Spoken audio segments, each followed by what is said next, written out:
we remain steadfast in our commitment in delivering local news that matters. Stories that inspire. Enriching the lives of Filipinos in the Philippines and across the globe. This is your GMA Regional TV. Buong puso para sa Pilipino. Ito ang inyong Regional TV News. Magandang araw, ito ang inyong Regional TV News. Hatid namin ang mga pinakamalaki at pinakahuling balita mula sa Luzon. Ako po si Chris Zuniga. Mula rito sa Visayas, ako po si Cecil Kibod Castro. At mula naman dito sa Mindanao, ako po si Sara Hilomen Velasco. Mga kapuso, nakuha na ng video ang pagwawala, pambabato at pananakit ng isang lasing na babae sa ilang opisyal ng barangay sa Pangasinan. Nakatutok si Claire Lacanilaw ng GMA Regional TV 1 North Central Luzon. Paalis mo lang si Ren, tane, ni? Sa cellphone video, makikitang hinila ng isang babae ang damit ng isang lalaki na nakasakay sa motorsiklo. Nangyari ang insidente sa Barangay Banawang, Kalasyaw, Pangasinan. Umalis agad ang lalaki sa kanyang motorsiklo upang iwasan ng babae. Sinipa ng babae ang motorsiklo at nambato sa lugar. Ang lalaki sa video, isang opisyal ng barangay. Bago raw ang insidente, hinarang siya ng babae at biglang umangkas sa kanyang motorsiklo. Nagbitaw raw ng hindi magagandang salita ang babae tungkol sa kanilang punong barangay. Pinababa ko siya. Ayaw niyang bumaba, ma'am. Di ako na lang bumaba. Pilit ko siyang pinapababa kasi ayaw ko nga yung yung parang yung ginagawa niya. Kinuha niya yung susi ng motor ko, tinapon niya. Tapos doon na yung naging commotion naming dalawa. Pinuntahan ng news team ang bahay ng babae upang kuhanan ng pahayag ngunit wala siya roon. Tumanggi na rin magbigay ng pahayag ang ina ng babae. Ayon sa punong barangay, lagi raw nanggugulo ang babae sa kanilang lugar. Ilang beses na raw nilang iniimbitahan sa barangay hall ang babae pero hindi sumisipot. Sasampahan daw nila ng kaso ang babae. Hindi na namin siya pinapatulan pero sumobra na yung ginawa niya. Pumasok dito sa barangay hall namin, binalabag niya yung pintuan. Naiblatter na raw sa Kalasyaw Police Station ng ilang insidente ng panggugulo ng babae. Pag mga ganyang situation naman, ina-advise po natin ang mga barangay officials natin kung sakaling hindi na nila kaya, isang guni ito sa ating himpilan ng pulisya. Mula sa GMA Regional TV 1 North Central Luzon, Claire Lacanilaw, nagbabalita para sa GMA Integrated News. Naitala ang tinatayang nasa 1.9 million pesos na danyos matapos masunog ang 7 bahay sa Naga City, Camarines Sur. Si Jessica Kalinog ng GMA Regional TV, Balitang Bicolandia para sa detalye.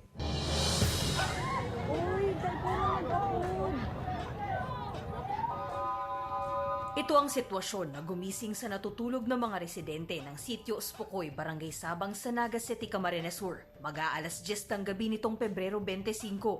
Kaya, si ako nga, pinurukawan na si mga ati ko, hindi na po luwas bini. Ako, kadadalagan ko pamalapit ako, nasa luwas po ako. Pero nahiling niyo, sir, kung saan posible nagpuon si Kasulo?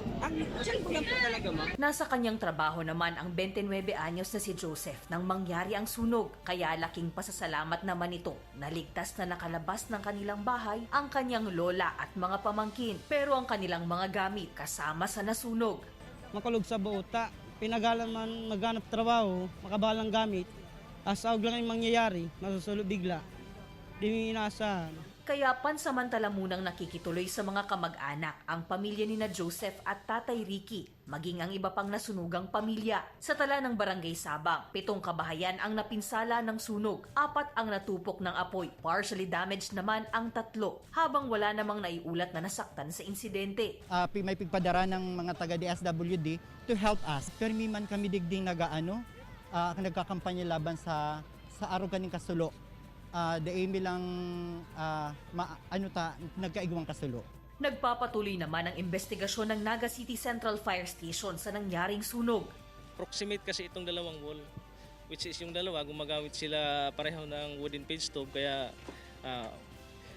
pag-aralan muna natin base sa fire pattern at syempre with the cooperation din ng ating mga witness. Sa inisyal na tala ng BFP Naga, tinatayang aabot sa 1.9 million pesos ang halaga ng pinsalang iniwan ng sunog. Patuloy namang nananawagan ng BFP sa publiko na mag-ingat para maiwasan ang mga insidente ng sunog lalo na ngayong nalalapit na ang Fire Prevention Month. Mula sa GMA Regional TV Balitang Bicolandia, Jessica Kalinog, nagbabalita para sa GMA Integrated News.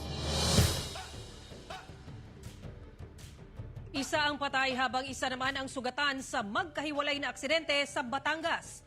Tutukan sa report ni CJ Torida ng GMA Regional TV 1 North Central, Luzon.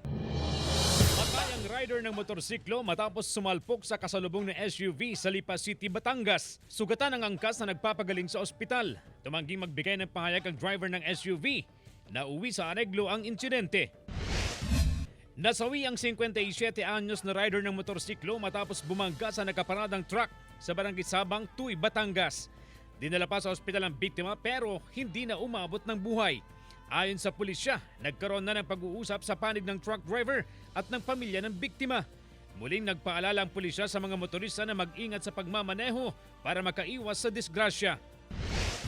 Sa CCTV footage, makikita ang pagdaan ng mga motorsiklo pero pagdating sa tulay, dito na sila sinalpok ng kasalubong na van. Ayon sa PNP, umagaw ng linya ang van sa pool ang 2 motorsiklo na nagresulta sa pagkasawi ng 3 katao. Sugatan ang driver ng van at 4 na sakay. Sumalpok pa kasi ang van sa tulay, saka nasunog. Nagdadalamhati ang kaanak ng mga biktima. Ayon pa sa pulisya, galing sa inuman ng mga sakay ng van, pati ang mga nakamotorsiklo. Madalas din daw na naitatala ang aksidente sa lugar. Hindi pa nag-uusap ang magkabilang panig hinggil sa aksidente. Sa City of San Fernando, Pampanga, patay ang 3 sakay ng motorsiklo matapos sumalpok sa garbage truck sa bahagi ng MacArthur Highway sa Barangay Sindalan. Sa investigasyon ng PNP, galing sa trabaho ang 3 construction worker nang mangyari ang aksidente. Kumpleto naman daw sa warning signs at nakailaw ang truck. Paalala ng otoridad, huwag piliting magmaneho kung pagod at iwasang mag-overloading para makaiwas sa aksidente. Sinisikap ng GMA Regional TV 1 North Central Luzon na magkuhanan ng pahayag ang kaanak ng mga biktima at ang driver ng truck. Mula sa GMA Regional TV 1 North Central Luzon, CJ Torida nagbabalita para sa GMA Integrated News. Nagkabitak-bitak na ang ilang sakahan sa Camarines Sur. NIA Region 5 tutugunan daw ang kakulangan sa patubig. Ang isyong yan ang tinutukan live ni Chris Novello ng GMA Regional TV Balitang Bicolandia. Chris? Chris, kasabay ng tumitinding init ng panahon na nararanasan sa ngayon sa iba't ibang panig ng bansa, apektado na nito maging ang sektor ng agrikultura. Magdadalawang buwan na ang itinanim na palay ni Epifanio Menes ng bayan ng Milaor, Camarines Sur sa halos 1 hektaryang palayan. Pero ngayon palang problemado na ito dahil tiyak na mababawasan daw ang kanyang maaani dahil hindi naging maganda ang tubo ng palay. Dahil ito sa mga pitak sa palayan ni Epifanio na epekto ng mainit na panahon. Iya po, bawas na bawas. Dahil ang pigaani ko po diyo, 35 na sako. Baka ngunyan, aaboton. Pwede mag-20 sako na lang po. Araw kaya apektado na po alang na. May ilan pang palayan sa bayan na nakitaan na rin ang mga bitak ang lupa dahil maliban sa mainit na panahon, mahina rin ang supply ng patubig sa mga palayan. Dahil dito, tiniyak naman ng National Irrigation Administration ang tulong sa mga apektadong palayan. We urge the farmers there na bako lang si mga asosasyon but also the members in nanginginamang ng tubig na linigan tabi ang sa indang mga dike, si mga farm ditches ninda kasi one way yan to para makaantos ninda sa water delivery ninda. Sa Ilocos Norte, kabilang ang Bacara, Dingras at Pidig sa mga pinaka-apektado ng dry spell. Base sa report ng Provincial Agriculture Office, tinatayag na sa 592 hectares ang apektadong taniman. Sa inisyal na drought damage validation ng probinsya, umaabot na sa 18 million pesos ang estimated na pinsala base sa report ng 10 bayan sa Ilocos Norte as of January 2024. Tumaas naman ang demand ng tubig mula sa kanilang mga consumers. Ngayon nararanasan ng mainit na panahon. Base sa tala ng Pamana Water sa Dagupan City. Sa kabila nito, nananatiling sapat naman daw ang supply ng tubig. Chris, sa ngayon nga ay ginaganap ang National Forum on El Nino and 169 Climate Change Forum ng Pag-asa kasama ang iba pang stakeholders. At ilan, Chris, sa tinalakay sa ngayon sa forum ay ang lagay ng panahon at ang sitwasyon ng mga dam sa buong bansa. Layunin din, Chris, ng forum na ito na makapaglatag ng aksyon kaugnay ng epekto ng matinding init ng panahon na nararanasan na sa ilang lugar sa bansa. Chris. Maraming salamat, Chris Novello ng GMA Regional TV, Balitang Bicolandia. Matapos ang 6 na taon, muling papayagan ang pagdadaos ng mga beach party sa isla ng Boracay. Ginanap noong Sabado, February 24, ang isang party sa bahagi ng Bulabog Beach sa pangunguna ng Malay LGU, kung saan nag-enjoy ang mga turista sa food trip at pagsasayaw sa musika ng mga inimbitahang DJ. Ayon sa alkalde ng Malay, 1 taon ding pinaghandaan ang nasabing aktibidad na naglalayong maengganyo pa ang mga turista na bumisita sa isla, lalo na't papalapit na ang summer season. Matatandaan na noong October 2018, kasabay ng muling pagbubukas ng isla matapos ang 6 na buwan na rehabilitation, iniutos ng Department of Environment and Natural Resources ang pagbabawal sa mga aktibidad sa shoreline. Kasama na dito ang pagpaparty bilang bahagi ng conservation sa kalidad ng white sand sa lugar. Magpapatupad naman ang LGU ng mahigpit na monitoring kasabay ng unti-unting pagbabalik ng mga beach party. Nagsagawa ng blessing sa mga stall kasabay ng pagbubukas ng Session Road in Bloom na bahagi pa rin ng Panagbanga Festival 2024 sa Baguio City. Tampok dito ang iba't ibang produkto gaya ng paintings na likha ng local artists, libro para sa mga bookworm, souvenirs at pagkain. Masisilayan din dito ang mga open-air concerts at performances. Magtatagal ang Session Road in Bloom hanggang sa Sabado o sa Linggo, March 3, 2024. Ito ang inyong Regional TV News.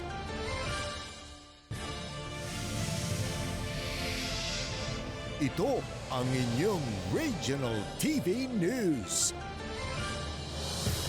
Patay ang barangay chairman at 2 iba pang opisyal sa San Isidro, Leyte matapos na pagbabarilin habang nagpupulong. Ang detalye sa report ni Alan Domingo ng GMA Regional TV, Balitang Bisdak.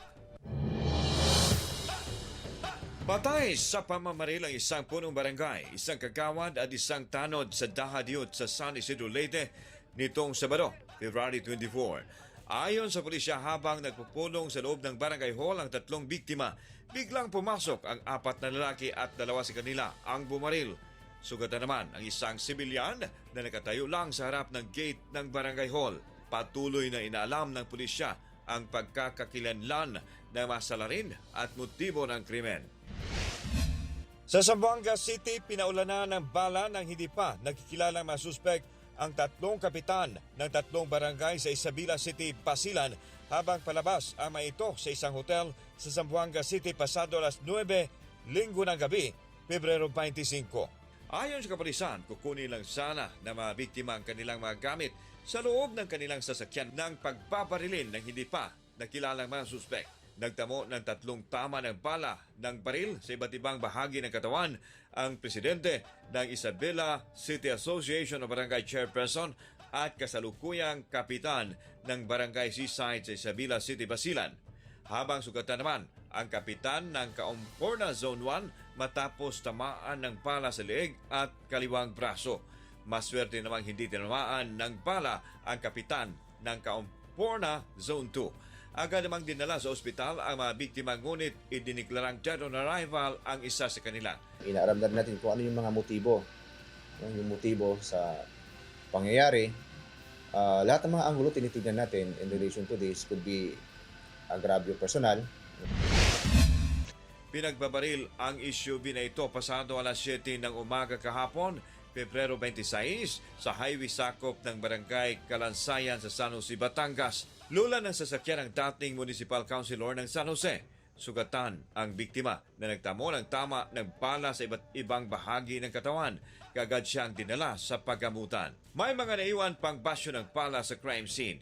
Isa ang sinisilip ng mga otoridad na suspect sa krimen na sakay umano sa motorsiklo. Mula sa GMA Regional TV Balitang Bisdak, Alan Domingo nagbabalita para sa GMA Integrated News.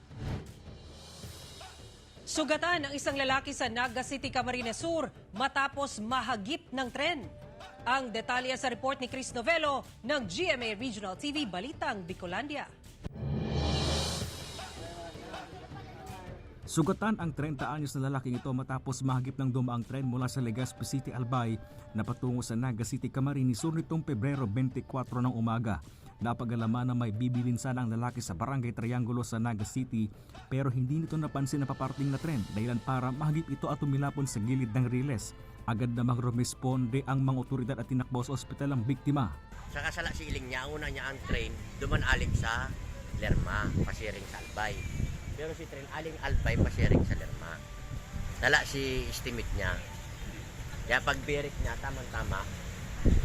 Nakapigaawat na sa katong traffic dyan. Patuloy na nagpapagaling sa ngayon ang naturang lalaki. Ibuwas ko na nga nito. May pa kaming panggastos. Lumapit na rin daw ang pamilya nito sa PNR para humingi ng tulong pinansyal. Ito na ang ikalawang aksidente na kinasangkutan ng tren sa Naga City ngayon lang buwan ng Pebrero. Kaya nakipag-unayan na daw ang PNP sa PNR para sa mas pinaigting pa na seguridad, lalo na sa oras ng pagdaan ng tren sa matataong lugar o komunidad sa kahabaan ng riles. Tiniyak naman ng PNR na maliban sa mga safety reminder, dadagdagan din ang mga crossing keeper. Nananawagan din ng mga otoridad sa publiko na mag-ingat lalo na tuwing nadaan ng tren para maiwasan ang mga ganitong aksidente. Cooperate and be responsible to ensure their own safety. Ba't hindi naman nagkukulang yung mga reminders?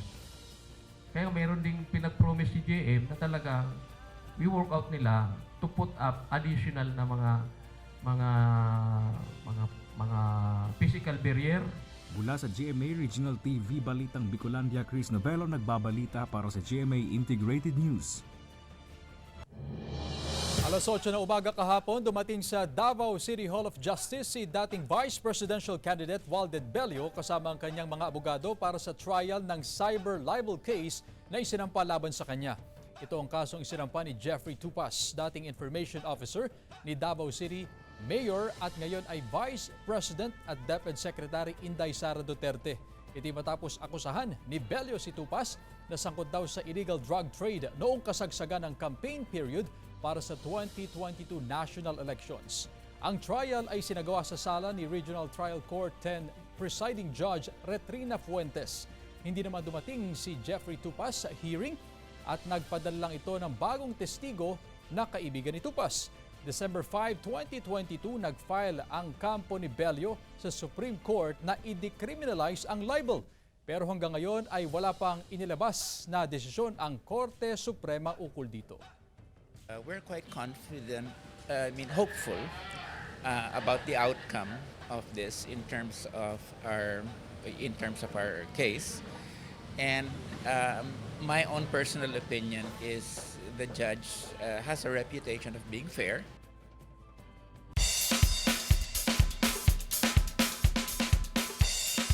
Yasi Pressman at iba pang cast ng Black Rider game na nakifiesta sa Barangay Bantog, Tarlac City. Silipin sa report ni Claire Lacanilaw ng GMA Regional TV 1 North Central Luzon.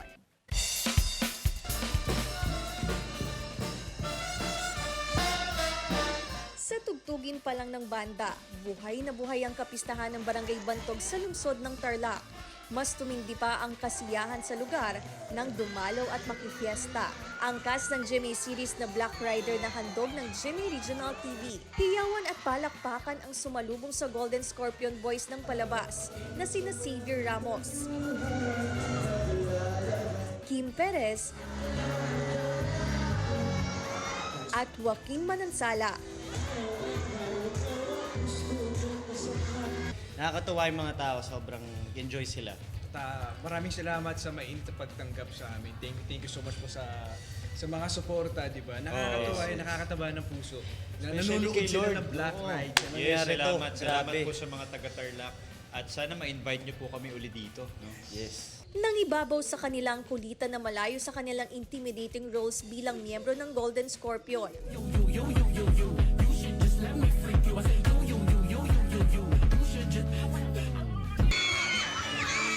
Game na game namang nakijam ang fans ni Kapuso actress Yasi Pressman nang makitang mag-perform at ma-meet up close and personal ang kanilang idol. Very, very overwhelming. Siyempre gusto ko po magpasalamat po sa lahat ng mga pumunta at yumaka po sa amin. Sa lahat po ng mga nanonood ng Black Rider, maraming salamat po sa support na rin. Sa mas tumindi pang harapan at salpukan ng mga tauhan sa kwento, may nabubuo na nga bang mas malalim na ugnayan sina Vanessa at Elias, played by Kapuso action drama prince Ruru Madrid. Naku, marami pa pong mangyayari kay Bane and lagi siyang meron mga sorpresa here and there. Ngayon po, medyo umuusbong na po yung love or crush po nila sa isa't isa or at least sa side po ni Bane kay Elias. Nagsilbing host ng palabas si Jimmy Sparkle artist Cheska Fausto na super nag-enjoy din sa fiesta celebration. Maraming salamat po sa mainit na pagtanggap at suporta. Talagang naki-cheer kami today. Nagtapos ang palabas sa isang Kapuso group fee kasama ang cast ng Black Rider at Tarlaqueño fans. Mula sa GMA Regional TV 1 North Central Luzon, Claire Lacanilaw, nagbabalita para sa GMA Integrated News. Ito ang inyong Regional TV News.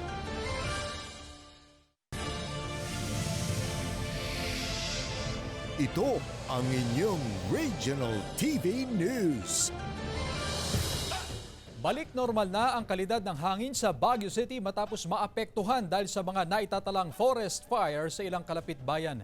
Sa pinakahuling tala ng BFP Cordillera, 7 forest fires pa ang inaapula hanggang ngayon. 3 sa Itogon, 2 sa Bocod at tig-1 sa Tuba at Kabayan.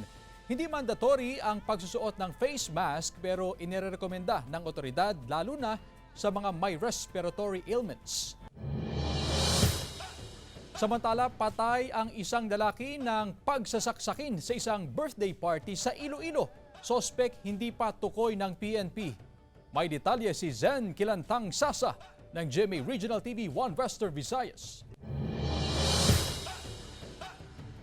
Mga saksak sa iba't ibang bahagi ng katawan ang tinamo ni alias Jeff ng pagsasaksakin nito ng hindi pa nakikilalang salarin. Ang pinsan nito na si alias Mel, nagtamo naman ng pinsala sa mata matapos mabaril. Nangyari ang krimen sa isang birthday party linggo ng gabi sa barangay Balibagan Este, Santa Barbara, Iloilo. Ayon sa ina ni alias Mel, pumunta si alias Jeff sa nasabing party kung saan nanggulo ito at nanutok ng baril sa ilang bisita. Hindi akalain ng ina na madadamay ang anak nito na si alias Mel na kritikal ang lagay ngayon sa ospital. Natiruhan, badi-badi tandagit ka rin magpakaisa, mayagit tanda ka rin kalantawa na yan, ka mali, tapos piyak mo, pero may tandaga kita ay. Isirutan na ito nag-ulo-ulo, nga darin dan uli abe, tinakain niya, hubog. Ipetian mo timo hay hubugan hindi mo makuha ng rason ka isa hindi bla.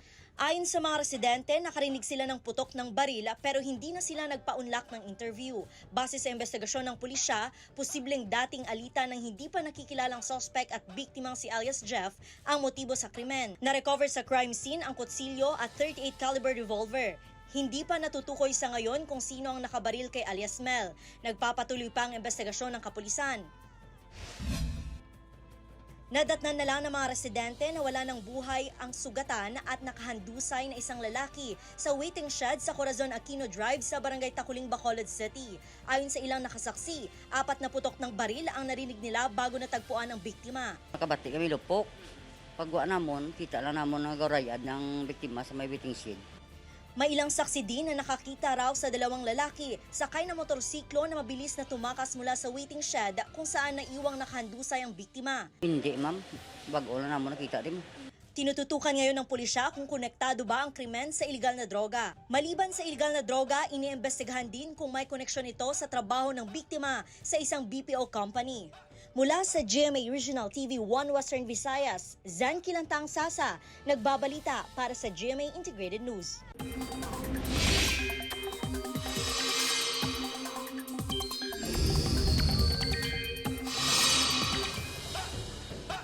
Mga kapuso, mararanasan ang maayos sa panahon sa malaking bahagi ng bansa ngayong araw ayon sa Pag-asa. Narito ang report. Mga kapuso, malaking bahagi muli ng bansa ang makakaranas ng maayos na panahon ngayong Martes. Ayon sa Pag-asa, apektado pa rin ng hanging amihan ang Luzon. Makaasa naman sa mga local thunderstorm o kaya'y ulang dulot ng easterlies ang Visayas at Mindanao. Posible ring ulanin ang Davao Region dahil sa trough ng isang low pressure area. Kaninang alas 2 ng madaling araw na itala ang 15.8 degrees Celsius na lamig sa Baguio City, 20.4 degrees Celsius sa Tanay Rizal at Basco Batanes, 22 degrees Celsius sa Tuguegarao Cagayan, habang 22.8 degrees Celsius sa Quezon City.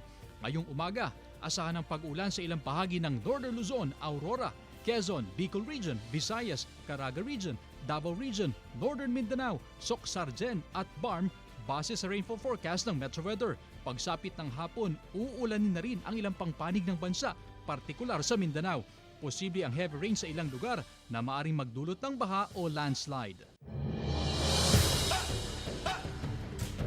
Binigyang halaga ang galing at talento sa sining ng mga estudyante ng Dagupan City National High School sa Maartan Bangus Pamaruntal Art Exhibit. Kita sa art exhibit ang obra ng mga estudyante na nagsasabuhay sa kanilang pananaw at pagkamalikhain. Ang kanilang likha may kaugnayan sa kapaligiran at sariling interpretasyon.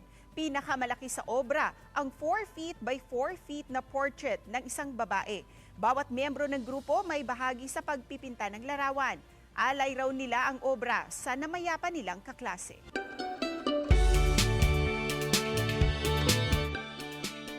Atraksyon ngayon ang mini park sa isang barangay sa Batangas City na may mountain view at tanawin ng Kalakhang lungsod.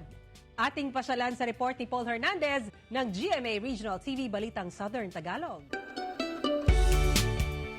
Ang dating masukal na lugar sa Barangay Sorosoro Ibaba, Batangas City, maaliwalas at malinis na ngayon. Ito ang Mount Gahis Community Park na pwedeng pasyalan ng magpapamilya at magbabarkada. Taong 2021 nang mabuo ang mini park ng isang grupo ng riders sa lugar.